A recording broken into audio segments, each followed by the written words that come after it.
السلام علیکم۔ آج کے اس خاص وضاحتی جائزے میں آپ سب کو خوش آمدید۔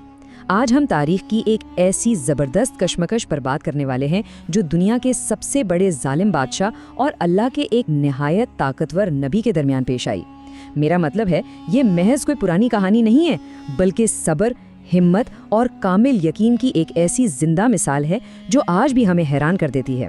تو آئیے بلا تاخیر اس حیرت انگیز واقعے کو سمجھتے ہیں۔ تو شروعات ہوتی ہے ایک ایسی پیشن گوئی سے جس نے پوری سلطنت میں تہلکہ مچا دیا۔ ذرا تصور کریں، ایک ایسا بادشاہ جس کے سامنے سب کی گردنیں جھکی ہوئی ہیں، لیکن نجومیوں کے صرف ایک جملے نے، جی ہاں صرف ایک جملے نے اس کی نیندیں اڑا کر رکھ دیں اور اس پوری عظیم و شان کہانی کی بنیاد رکھی۔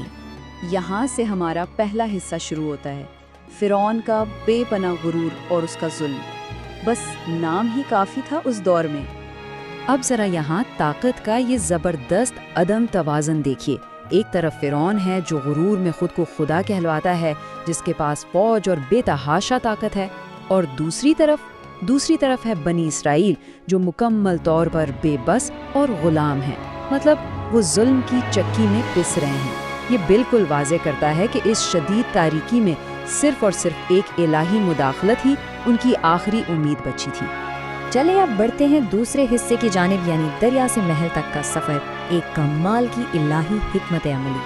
اسی قتل و غارت اور خوف کے ماحول میں حضرت موسیٰ علیہ السلام کی پیدائش ہوتی ہے۔ اب ذرا ایک لمحے کے لیے اس ماں کے خوف اور بے قراری کو محسوس کریں۔ ہر طرف سپاہی نومولود بچوں کو ڈھونڈ کر قتل کر رہے ہیں، اور پھر انہیں یہ الہی حکم ملتا ہے کہ اپنے جگر کے ٹکڑے کو ایک صندوق میں رکھ کر بہتے دریا کے حوالے کر دیں۔ بظاہر تو یہ بالکل جان لیوا اور ناممکن سی بات لگتی ہے نا؟ مگر یہی تو اللہ پر اس کامل یقین کا وہ مقام تھا جس نے آگے چل کر تاریخ کا دھارا ہی بدل دیا۔ اور پھر جو ہوا وہ اللہ کی حکمت کی ایک بہترین مثال ہے۔ دریا کا پانی اس صندوق کو بہا کر سیدھا کہاں لے جاتا ہے؟ جی ہاں، فرعون کے محل تک۔ وہ ظالم جو گلی گلی بچوں کو چن چن کے مروا رہا تھا، اسی کے گھر میں اسی کی بیوی حضرت آسیہ کی محبت کے سائے تلے اس کے اپنے زوال کی پرورش شروع ہو جاتی ہے۔ اور دیکھیے قدرت کا کمال، اللہ کے سچے وعدے کے مطابق وہی بچہ ایک تدبیر کے ذریعے اپنی ہی ماں کی گود میں واپس آ جاتا ہے۔ تیسرا حصہ، نبوت اور معجزات کی عطا، کوہ طور پر وہ عظیم لمحہ۔ وقت تیزی سے گزرتا ہے۔ حضرت موسیٰ علیہ السلام جوان ہوتے ہیں۔ ایک حادثے میں ایک مصری کی جان چلی جاتی ہے، جس کے بعد انہیں فوراً مصر چھوڑ کر مدین جانا پڑتا ہے۔ وہاں سالوں تک حضرت شعیب علیہ السلام کے پاس رہنے اور ان کی بیٹی سے نکاح کے بعد وہ ایک بار پھر مصر کی طرف اپنا سفر شروع کرتے ہیں۔ راستے میں کوہ طور کے قریب اندھیرے میں انہیں ایک عجیب پرکشش سے روشنی دکھائی دیتی ہے۔ جب وہ آگ لینے کے لیے وہاں پہنچتے ہیں تو ان کی زندگی کا سب سے بڑا موڑ آتا ہے، جب اللہ تعالیٰ براہ راست انہیں نبوت عطا فرماتا ہے۔ اب چونکہ ان کا سامنا دنیا کے سب سے طاقتور اور جابر حکمران سے ہونے والا تھا، تو اللہ تعالیٰ نے انہیں بہت خاص الہی ہتھیار یعنی معجزات دیے۔ ایک ایسا عصا جو زمین پر گرتے ہی ایک بہت بڑا اور خوفناک اژدہا بن جاتا، اور ایک ہاتھ جو گریبان سے نکلتے ہی تیز روشنی سے چمک اٹھتا۔ مزید یہ کہ ان کی خاص دعا پر ان کے بھائی حضرت ہارون علیہ السلام کو بھی نبوت دے کر ان کا مددگار بنا دیا گیا۔ بالکل مکمل تیاری ہے نا؟ اب آتے ہیں چوتھے حصے کی جانب، دربار فرعون میں مقابلہ، حق اور باطل کا وہ زبردست ٹکراؤ۔ تو ہوتا یوں ہے کہ حضرت موسیٰ اور حضرت ہارون علیہ السلام بلا خوف فرعون کے بھرے دربار میں پہنچ کر بنی اسرائیل کی آزادی کا مطالبہ کرتے ہیں۔ اب فرعون حق ماننے کے بجائے اسے ایک جادو قرار دے کر پورے ملک کے ماہر جادوگروں کو اکٹھا کر لیتا ہے۔ میدان سجتا ہے، جادوگر اپنی رسیاں پھینکتے ہیں جو محض نظروں کا دھوکہ بن کر سانپ کی طرح ہلنے لگتی ہیں۔ لیکن جیسے ہی حضرت موسیٰ علیہ السلام اللہ کے حکم سے اپنا عصا پھینکتے ہیں، وہ ایک حقیقی اژدہا بن کر ان تمام جعلی کمالات کو ایک ہی جھٹکے میں نگل لیتا ہے۔ حق اور باطل کا یہ فرق دن کے اجالے کی طرح واضح تھا۔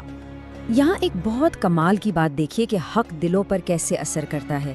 فرعون غصے سے پاگل ہو کر دھمکیاں دینے لگا کہ میں تمہارے ہاتھ پاؤں کٹوا دوں گا، مگر وہ جادوگر جو حق کو پہچان چکے تھے، انہوں نے دنیا کے کسی انجام کی پرواہ کیے بغیر سجدے میں گر کر فوراً اعلان کر دیا کہ ہم موسیٰ اور ہارون کے رب پر ایمان لائے۔ یعنی سچا ایمان ہر قسم کے خوف پر سیکنڈوں میں غالب آ گیا۔ پانچواں حصہ، سمندر کا راستہ اور گھر کا بھی، باطل کا وہ ہولناک انجام۔ اب حالات بہت تیزی سے بدلنے لگتے ہیں۔ فرعون جرم کی انتہا کر دیتا ہے۔ تب اللہ کا حتمی حکم آتا ہے کہ رات کے اندھیرے میں بنی اسرائیل کو مصر سے نکال لیا جائے۔ لیکن ذرا اس گھبراہٹ کا تصور کریں۔ اچانک وہ دیکھتے ہیں کہ آگے سمندر کی بھبری ہوئی لہریں ہیں، اور پیچھے مڑ کر دیکھتے ہیں تو فرعون کا خوفناک لشکر دھول اڑاتا ہوا سیدھا انہی کی طرف آ رہا ہے۔ لوگوں میں ایک دم چیخو پکار مچ گئی کہ بس اب تو ہم مارے گئے۔ اور بالکل اسی لمحے ہمیں ایک سچے رہنما کا وہ غیر متزلزل ایمان نظر آتا ہے جب بظاہر فرار کا کوئی 1% بھی راستہ نہیں بچا تھا۔ تب حضرت موسیٰ علیہ السلام کا یہ پر اعتماد جملہ کہ ہرگز نہیں، میرا رب میرے ساتھ ہے، وہ ضرور راستہ نکالے گا، یقین مانے یہ توکل اور بھروسے کی بالکل اعلیٰ ترین چوٹی ہے۔ پھر اس کہانی کا وہ زبردست کلائمیکس آتا ہے۔ جیسے ہی حضرت موسیٰ علیہ السلام اللہ کے حکم سے اپنا عصا سمندر کے پانی پر مارتے ہیں، سمندر 2 بڑے حصوں میں پھٹ جاتا ہے اور بیچ میں ایک بالکل خشک راستہ بن جاتا ہے۔ بنی اسرائیل تیزی سے اس راستے سے پار ہو جاتے ہیں، مگر جیسے ہی فرعون کا لشکر پیچھا کرتے ہوئے اس راستے کے عین بیچ میں پہنچتا ہے، پانی واپس مل جاتا ہے اور دنیا کا وہ طاقتور ترین لشکر ایک ہی لمحے میں غرق ہو جاتا ہے۔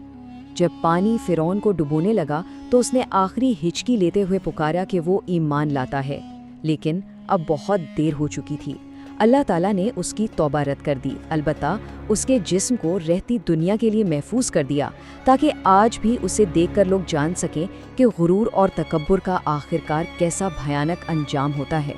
چھٹا اور آخری حصہ، ابدی اسباق اور عبرت، یعنی آج ہمارے لیے اس میں کیا اہم پیغامات چھپے ہیں۔ اس سارے واقعے کی تیز رفتار کہانی سے نکل کر اگر ہم غور کریں تو اس کا نچوڑ بہت گہرا ہے۔ پہلا سبق تو یہ ہے کہ ظالم چاہے جتنا بھی طاقتور کیوں نہ ہو، اس کا وقت ختم ہونا طے ہے۔ دوسرا یہ کہ اگر آپ کا اللہ پر کامل بھروسہ ہے نا، تو وہ بند گلیوں میں اور سمندروں کے بیچ میں بھی راستے بنا دیتا ہے۔ اور تیسرا، سچ اور حق کی طاقت بالآخر جادو، دھوکے اور ہر قسم کے غرور پر بھاری ثابت ہو کر رہتی ہے۔ تو اس وضاحتی جائزے کو ہم ایک بہت ہی اہم سوال پر ختم کرتے ہیں۔ دیکھیں، تاریخ صرف پرانی کہانیاں سنانے کے لیے نہیں ہوتی، بلکہ یہ ہمیں اپنے اندر جھانکنے کی دعوت دیتی ہے۔ کیا ہم نے واقعی ان نشانیوں اور فرعون کے اس انجام سے کچھ سیکھا ہے؟ یہ ایک ایسا سوال ہے جس پر ہم سب کو دل سے غور کرنا چاہیے۔ آج کے اس وضاحتی جائزے میں ہمارے ساتھ شامل ہونے کا بہت بہت شکریہ۔